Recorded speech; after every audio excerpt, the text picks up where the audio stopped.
¿Cómo? No le hemos leído.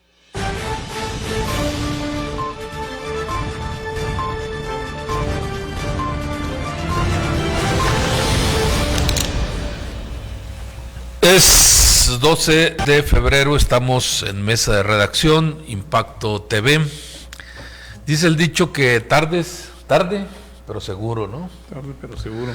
Bueno, pues hoy el ministro, el presidente de la Suprema Corte de Justicia de la Nación, presentó, primero en la mañanera lo anunció, la reforma judicial esta que debe ser esa, ¿no?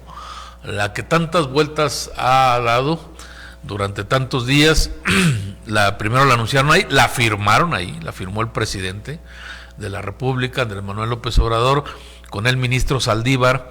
Posteriormente, unas 2 horas después, él la presentó, la volvió a presentar, aunque como iniciativa la entregará el presidente Andrés Manuel López Obrador. ¿Qué tiene de nuevo? Pues aparentemente no mucho, aunque sí muchas ganas de decir que esto cambiará las cosas. El ministro presidente enfoca la propuesta en delitos como nepotismo, corrupción y acoso sexual, básicamente. Básicamente dice que la reforma, que esta vez sí, no es de forma, que es de fondo, que no es una propuesta de reflectores. Hay que ver porque pues los delitos que hemos visto, algunos monstruosos en los últimos días, reflejan que las leyes son un racimo de maquillaje que no van a resolver los asuntos. Esto lo decimos porque por años, por décadas está así la situación, no se ha solucionado. Bueno. Sí, cuando habla de nepotismo, el ministro Saldívar debe hablar de los parientes, de los ministros, de los jueces. Está poblado el Poder Judicial de la Federación. Y corrupción, bueno, pues él sabe, quitaron de en medio un ministro para abrirle paso al aeropuerto de Santa Lucía, ¿no? Acusándolos de corrupción, por cierto, ¿no? Vaya, cualquier abogado sabe cómo se las gastan algunos jueces y algunas. Fíjate que en la mañanera con el presidente enfatizó mucho eso. Creo que acá también ya cuando la presenta, van por jueces, dice, mejor preparados, y dan por ahí un término, más sensibles. Yo creo que... ¿Sensibles a qué? Pues es que ese es el problema, ¿no? Ayer la discusión era la muerte de esta joven de 25 años de Puebla, en manos de su pareja, pero yo leí por ahí que desde noviembre pasado el presidente Andrés Manuel López Obrador dijo: estas son las medidas que vamos a adoptar contra los feminicidios para proteger a las mujeres. ¿Con eso supo qué? Ahora, ¿cuál es el detalle realmente para acabar con eso? Eso es lo que yo digo, que deben de contener las propuestas ahora en la reforma judicial. El detalle lo conoceremos. Sí. Esta reforma al Poder Judicial de la Federación hasta que la entreguen a la Cámara de Diputados y se conozca el articulado, ¿no? Sí, definitivamente. Ojalá, esperemos que realmente hayan analizado, encontrar nuevas formas, no sé, si revisando otras leyes. Sí, con leyes. Hay una cosa que se llama derecho comparado, ¿no? Entonces, checas en el extranjero cómo está legislado el Poder Judicial y vas acomodando cosas al entorno nacional. Pero bueno, la noticia política del día es la aprehensión en Málaga, España, de Emilio Lozoya, el director de Pemex. Exdirector de Pemex. Muy temprano, Roberto. Bastante temprano, ¿eh? Uh-huh. Prácticamente, yo creo que la detención se dio por ahí de las 7 de la mañana, ¿eh? Hora de México. Hora de México, definitivamente. Sí. Porque se conoció cuando la conferencia matutina del presidente Andrés Manuel López Obrador iba a la mitad, vamos a decir, por ahí de las 8 de la mañana. Un reportero le hizo una pregunta al presidente. Un reportero le pregunta al presidente, le hace 2 preguntas, la segunda dice a ver si nos puede dar una opinión sobre la supuesta detención del exdirector de Pemex, Emilio Lozoya. ¿Y lo tomó de sorpresa? Lo tomó de sorpresa, pero no dijo una palabra. De hecho, no respondió jamás. Yo creo que no tendría ningún dato todavía. De hecho, el reportero dice, quizá ahorita salga por ahí, no salió por ningún lado en 15 minutos. Hasta que por ahí algún cable, no, uno de los que transmiten la mañanera dijo, sí, lo acaba de decir Reuters. Luego el que entra primero a dar la noticia es Ciro Gómez Leiva, Milenio, y ya después se sabe, ¿no? Algunos detalles. Bueno, pues tendrá la Fiscalía General de la República que iniciar un proceso de extradición a través de la Secretaría de Relaciones Exteriores. Habrá que ver de qué delitos se pide que lo traigan a México. Se va a tardar por lo menos unos 6 meses, a menos de que Lozoya decida venir. Así es. A México. Y bueno, contratará abogado español, etcétera, para ver su caso en tribunales. Creo, hasta donde sé, de los delitos que se conocen que le achacan, que no merecen prisión oficiosa, pero pues ya sabes, cómo nos gastamos en México para la prisión oficiosa, ¿no? El caso de Rosario Robles es emblemático. Pero bueno, pues algo no me cuadra en la detención de Lozoya. El último día que estuvo en México fue el 1 de mayo. El 1 de mayo del año pasado voló a Europa, estuvo aquí en México, hizo algunas visitas y luego se marchó. No estaba huyendo. Su orden de aprehensión viene las órdenes de aprehensión y cateo y la ficha roja y estas cosas aparecen como el 26 o 27 de mayo, o sea, 20 y tantos días después. O sea, cuando viaja no va huyendo. De hecho, hacía mucho tiempo que no vivía en la Ciudad de México. Venía, en esa ocasión estuvo aquí un par de días cuando mucho. Y así hacía visitas relámpagos. Su residencia no estaba en nuestro país. Y no traía pasaporte falso, no traía nada que lo encubriera. No, digo, algo no me cuadra en la detención de Emilio Lozoya, así de que haya sido producto de una gran investigación y cosas por el estilo. En fin, pero eso habrá que platicarlo una vez que haya elementos disponibles. Pues según Germanero sí, Él dice que ya lo ha entrevistado medio mundo, ¿no? No, sí, escuché algunas entrevistas del fiscal. Es un gran éxito, desde luego, para la Fiscalía y para Interpol, pero sobre todo al gobierno mexicano le cae un momento preciso y precioso, ¿no? ¿Por qué? Pues porque Lozoya ha sido presentado como el ícono de la corrupción del sexenio pasado, o del neoliberalismo en general, digamos. Y cuando llegue a México, si la autoridad española decide trasladarlo, o él mismo decide trasladarse a México, pues ya veremos los casos sobre los que se le enjuicie. Hoy Santiago Nieto, que es otro de los que el titular de la unidad de inteligencia financiera, habla de agronitrogenados, de Odebrecht, y es curioso, pero a todo el mundo se le olvida Fertinal, Roberto. A todo el mundo se le olvida Fertinal. En un encuentro medio ríspido que tuvo el presidente López Obrador en la mañanera con un reportero de Proceso, cuando el presidente dijo que Proceso no se portaba bien con el gobierno, en cambio el gobierno sí se porta bien con Proceso, ¿no? Súper bien. Pero bueno, pues porque traía una portada muy dura ahí, Proceso, sobre el tema de Fertinal concretamente.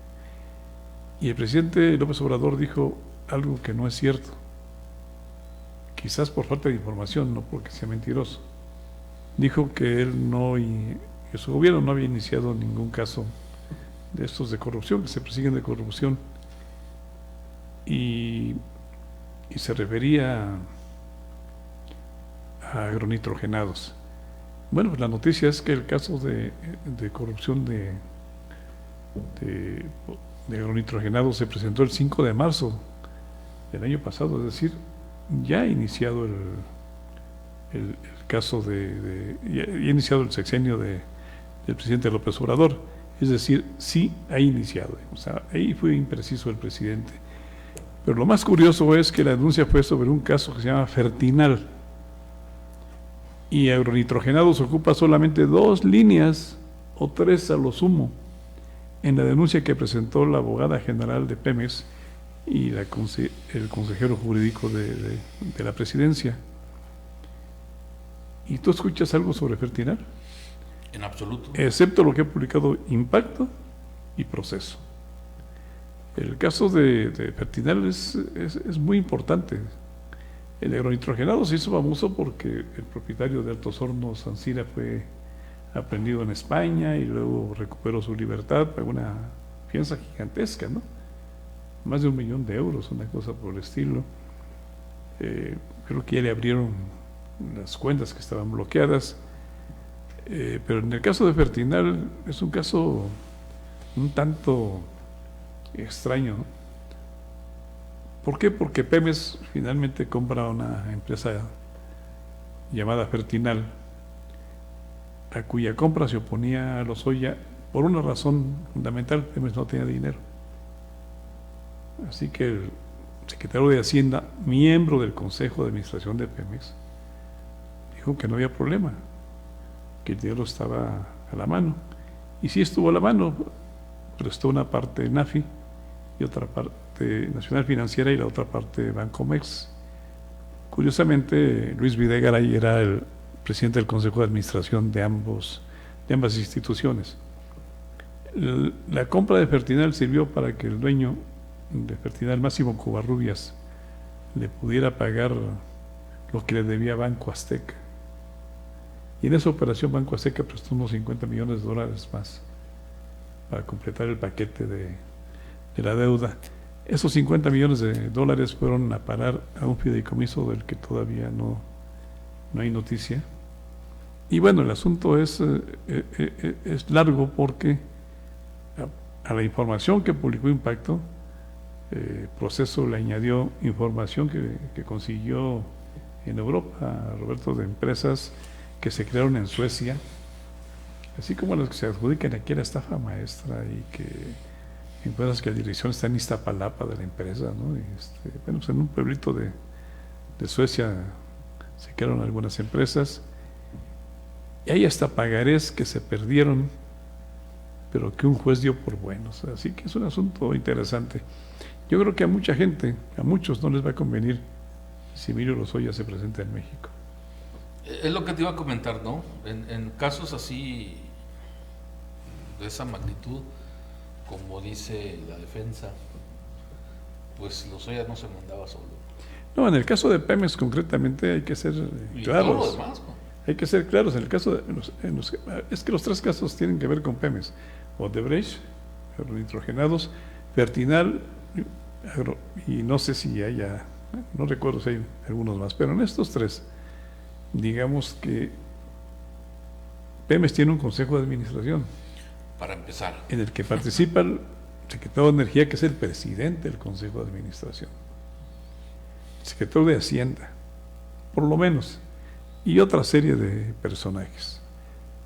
Allá al inicio del sexenio pasado todavía había 5 consejeros del sindicato petrolero, pero debido a la reforma energética, los 5 consejeros del sindicato petrolero salieron, así que los consejeros, el sindicato petrolero no tuvo nada que ver en estas operaciones. Pero sí, por lo menos, Pedro Joaquín Codewell, que era presidente del Consejo de Administración, secretario de Energía; Luis Videgaray, secretario de Hacienda. Así que el director de Pemex es curioso, ¿verdad? Tiene voz, pero no tiene voto en el Consejo de Administración. Y hay consejeros independientes aparte. el asunto se va a poner movido para mucha gente, para más gente de la que uno puede imaginarse, o que no ha aparecido. Aquí conocemos los temas porque hemos estado metidos a fondo. Yo debo confesarlo, bueno, pues conocí a Emilio Lozoya, hijo, porque conocí a su padre cuando trabajaba con Carlos Salinas de Gortari. Emilio Lozoya Telman. Ajá, Emilio Lozoya, hijo, es Austin. El padre fue director de ISSSTE y secretario de Energía, por cierto. O sea, en algún momento fue presidente del Consejo de Administración de Pemex hace 30 años, ¿no? Pero conocemos los casos más o menos hasta donde es posible conocerlos. Y los protagonistas, lo hemos escrito, Roberto, no nos hemos quedado callados con los temas. Sí, definitivamente, ¿no? En muchas ocasiones se han seguido al pie de la letra los temas. Hemos ido por delante de la información. Pero además, con esto de que planteas tú, que platicas, pues es totalmente imposible, ¿no? Que una persona, en una empresa del tamaño de Pemex, con la administración que tiene, sola pueda decidir cosas, ¿no? Como tú dices, empezando por el Consejo de Administración, ¿no? Ese tipo de adquisiciones, que son los casos, claro, ¿no? Son los casos que se conocen. Digo, no, la verdad es que no sé si la Fiscalía tenga otras acusaciones, otras órdenes de aprehensión, Santiago Nieto tenga otras investigaciones. Aquí hay, pero las empresas, esas grandotas que compró Pemex, son por instrucciones, por aprobación del Consejo de Administración. No es una decisión unilateral del director de Pemex. Por el otro lado, bueno, pues hay mucha gente que tendrá que ir a declarar. Ahora, cuidado, Juan, con el asunto de Odebrecht, porque pues por ahí se ha mencionado, ¿no? Abordando esto de la lista de personas que pueden participar, pues dicen que el dinero se utilizó para campañas. Cuidado. Bueno, en aquella época no era funcionario público Emilio Lozoya, por cierto, ¿no? Entonces, hijo, no quiero saber algunos incluso cómo estén ahorita. En el caso de agronitrogenados, Lozoya, que conoció a Peña Nieto y algunos más en Davos, Suiza, porque él trabajaba en el Foro Mundial de Davos, y conocían a Siraya y a todo el mundo, a todos los empresarios del mundo, ¿no? A buena parte de los empresarios del mundo. Bueno, pues la Fiscalía dice que como año y medio antes de que fuera director de Pemex, ya recibía sobornos. Todavía no había ni candidato presidencial, ¿no? Pero ya recibía sobornos, ¿no? Todo eso lo tendrán que probar y seguramente tendrán elementos de prueba, si no, no lo dirían abiertamente, ¿no? Ya será cuestión de Emilio Lozoya y de su defensa probar lo contrario. En el caso de Santiago Nieto y Emilio Lozoya, pues hay una relación umbilical. Recuerda que pues estuvo en manos de Santiago Nieto cuando era fiscal de atención de delitos electorales, y el asunto se fue prolongando en la Fiscalía hasta que prescribió. Pero antes, mucho antes, Santiago Nieto, pues a su estilo, reveló informaciones y cosas así, alguna entrevista que le dio a violó el debido proceso. Bueno, pues lo echó el pollo Beltrán, Elías Beltrán, que nunca llegó a ser procurador, se quedó de encargado del despacho de la Procuraduría por violación al Código de Conducta de la PGR. En aquella época era PGR. Y bueno, quedó cesante Santiago Nieto, y así es como llega de la mano de Marcelo Ebrard a Morena a ofrecer sus servicios al presidente, y le ha sido de una enorme utilidad al presidente López Obrador en su lucha contra la corrupción.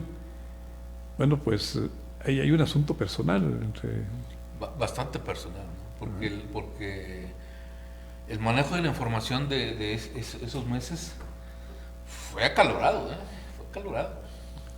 Todo partiendo de una nota que publica Reforma, ¿no? Sí, una entrevista que le hace a Santiago Nieto, y donde ocurre que Lozoya le envía un comunicado, un oficio al fiscal Santiago Nieto para probarle que no piensa huir, que vive en México, que reside en México, y le da toda una relatoría de su padre, su madre, sus abogados, direcciones, etcétera, etcétera, en donde ha trabajado, y lo que se quejaba Santiago Nieto es de que estaba presumiendo primero su vida, y luego pues que lo estaba tratando de todas las cosas que se le ocurrieron al fiscal de la atención de delitos electorales de aquella época.